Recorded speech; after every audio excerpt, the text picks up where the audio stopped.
नेपाळमध्ये भाविकांना घेऊन जाणारी बस आज सकाळी नदीपात्रात कोसळून झालेल्या अपघातात 14 जणांचा मृत्यू झाला असून यातील काही भाविक हे जळगाव जिल्ह्यातील व भुसावळ तालुक्यातील असल्याची माहिती समोर आली आहे।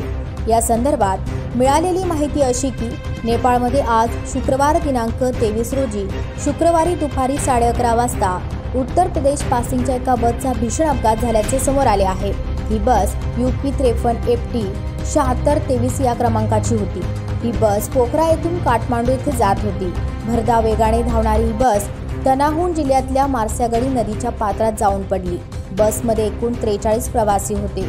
26 ठार, 16 गंभीर तर एक बेपत्ता असून जखमींना नजीकच्या रुग्णालयात उपचारासाठी दाखल करण्यात आले आहे। बचाव कार्यात लष्कर आणि सशस्त्र दलाची मदत घेतली जात आहे। दरम्यान अपघातग्रस्त बसमधील काही भाविक जळगाव जिल्ह्यातील वरणगाव येथील रहिवासी नगरसेवक सुधाकर जावळे यांच्यासोबत 31 जण नेपाळ येथे श्री परशुराम देवस्थान दर्शनाला गेल्याची माहिती समोर आली आहे। जळगाव जिल्हाधिकारी आयुष प्रसाद यांच्याशी संपर्क साधला असता त्यांनी वृत्ताला दुजोरा दिला आहे।